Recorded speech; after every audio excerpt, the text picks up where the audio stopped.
यह वाक्य एक आध्यात्मिक या भावनात्मक संदेश जैसा लगता है। महादेव ने कहा है कि आपके सदस्य की अधूरी इच्छा बाकी है।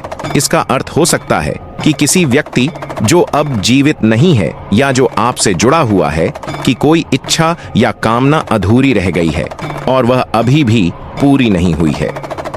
यह संदेश किसी आध्यात्मिक अनुभव, स्वप्न या धार्मिक संदर्भ में दिया गया हो सकता है।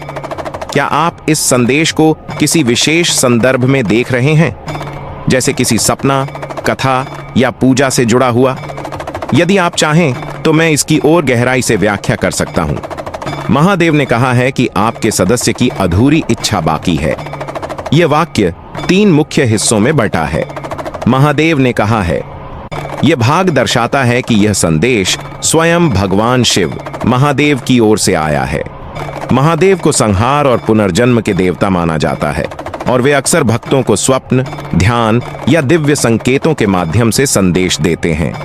आपके सदस्य की, यहाँ सदस्य शब्द का अर्थ किसी प्रियजन, परिवार के सदस्य या आत्मीय व्यक्ति से है।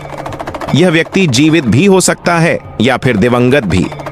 अधूरी इच्छा बाकी है, इसका तात्पर्य है कि उस व्यक्ति की कोई आकांक्षा, कार्य या जीवन लक्ष्य अभी तक पूर्ण नहीं हुआ है।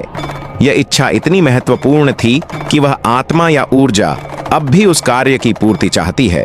अब आइए संभावित व्याख्याओं पर नजर डालते हैं। 1. आध्यात्मिक दृष्टिकोण से, महादेव जो ध्यान और मुक्ति के देवता हैं, यह संकेत दे रहे हैं कि आपके परिवार या निकट संबंधी की आत्मा को शांति पाने के लिए उसकी कोई अंतिम इच्छा पूरी करनी है। यह इच्छा धर्म, कर्म, परिवार, संपत्ति या किसी भावना से जुड़ी हो सकती है। 2. पारिवारिक दृष्टिकोण से, यह संकेत हो सकता है कि आपके परिवार में कोई ऐसा व्यक्ति है जिसकी कोई महत्वपूर्ण बात या सपना अधूरा रह गया, जैसे किसी की शादी, शिक्षा, सेवा या वंश की वृद्धि, और वह व्यक्ति आज भी आपकी ओर उम्मीद से देख रहा है। 3. धार्मिक और कर्म के सिद्धांत से, हिंदू धर्म में यह माना जाता है कि जब तक कोई आत्मा की अंतिम इच्छा अधूरी होती है, तब तक वह पूर्ण मुक्ति नहीं पा सकती। ऐसे में यह संदेश आपको उस इच्छा को पूर्ण करने के लिए प्रेरित करता है ताकि आत्मा को शांति मिले और आपका भी पुण्य बढ़े।